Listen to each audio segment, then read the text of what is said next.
மனிதர்களே செல்ல முடியாத இடத்துல இவ்வளவு பொக்கிஷங்களா?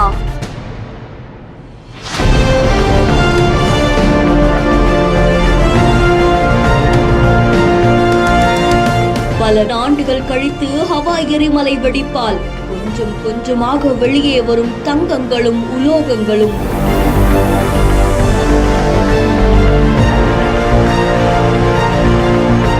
அப்போ நம்ம காலுக்கடியில பூமிக்கடியில இவ்வளவு தங்கம் இருக்கா? அப்போ தங்கம் பற்றாக்குறைக்கும் விலை உயர்வுக்கும் ஒரு முடிவு கிடைச்சிடுமா?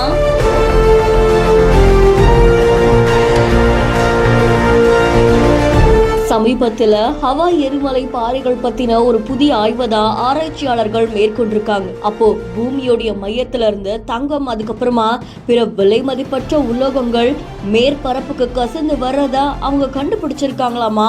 பூமியோட 99.99 விழுக்காடுக்கும் மேற்பட்ட தங்கமும் ருத்தேனியம் அப்படின்ற மாதிரியான விலை மதிப்பற்ற உலோகங்களும் 3000 கிலோமீட்டருக்கு அடியில பாறைகளுக்கு அடியில புதஞ்சு கிடக்காமா.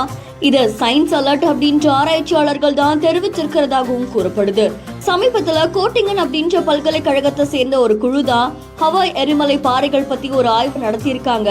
அதுல சுவடு கூறுகளை வச்சு அவங்க பார்க்கும்போது ஐசோடோபிக் அப்படின்ற பகுப்பாய்வு நுட்பங்களை பயன்படுத்தி இருக்காங்களாம். ஒரு குறிப்பிட்ட உலோகம் அதிக அளவுல கண்டுபிடிக்கப்பட்டதாகவும் சொல்லப்படுது. முதல் முடிவுகள் வந்த போது அவங்க உண்மையாவே நம்ம தங்கத்தை கண்டுபிடிச்சிட்டோம் அப்படின்னு ஆச்சரியப்பட்டிருக்காங்களாமா. தங்கம், அதுக்கப்புறமா பிற விலை மதிப்பற்ற உலோகங்கள் உட்பட மையத்துல இருந்து வரக்கூடிய பொருட்கள் பூமியில மேலெழுந்து வரதை எங்களால பார்க்க முடியுது அப்படின்ற மாதிரியும் அவங்க தெரிவிச்சிருக்காங்களாம். உலகத்துல ஏற்கனவே தங்க பற்றாக்குறை இருக்கும் போது இப்போ இந்த தங்கம் பூமியில இருந்து மேல எழும்பி வந்தா நமக்கு அதிகப்படியான தங்கம் கிடைக்கிறதோட ஒரு வகையில் விலை ஏற்றத்தையும் கட்டுப்படுத்த முடியுமா அப்படின்னு உலக நாடுகளிடையே அது பேசு பொருளானதாகவும் தெரிவிக்கப்பட்டிருக்கு. இந்த செய்தி தொடர்பான உங்களுடைய கருத்துக்களை கமெண்ட்ல சொல்லுங்க.